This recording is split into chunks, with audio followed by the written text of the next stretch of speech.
Dr. Lawrence Kobilinsky is a crime scene analyst and professor at the John Jay College of Criminal Justice here in New York. He joins us now. Doctor, good morning. Good to see you. Good morning. So we hear this theory about this alleged suspect potentially having some ties to law enforcement. What do you think of this theory? Does it hold up? I'm not really convinced of that. I think anybody watching programs like CSI would be familiar with the fact that you shouldn't stay on a cell phone for more than 3 minutes, or else you might be traced. So I think he's taking evasive action.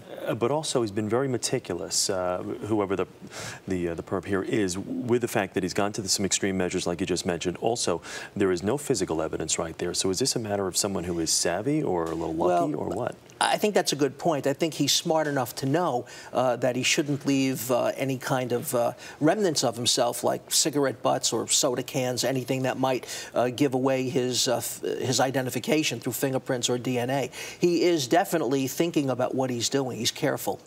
There's these phone calls that have now been reported to one of the victim's sisters. What does this say about the type of person that this is, that there's this level of taunting now? That surprised me, because we hadn't heard anything about taunting. There are serial killers that taunt the police by expressing to the police, I'm smarter than you are, I'm one step ahead of you. This is the first time we're hearing about taunting of family members.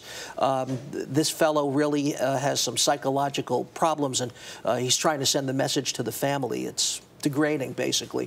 What do you think motivates this type of person, especially with what you're now seeing and hearing from this individual? He sounds to me like he's a psychopath.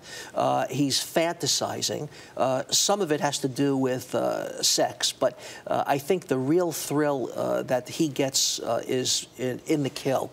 You know, he fantasizes, he captures a woman through Craigslist. That's the mechanism that he attracts these women, and then kills them someplace where he's very comfortable, and then deposits the body in a place that's quite desolate.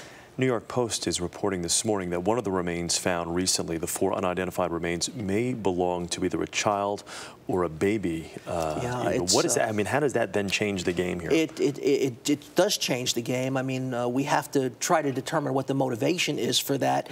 This is an outlier. It's unusual that a serial killer would go after young women and now find there's a body of a young child. It's not really clear what the motivation was for the killing of the child. Got it. Dr. Kobilinsky, thank you. Good to see you here this morning.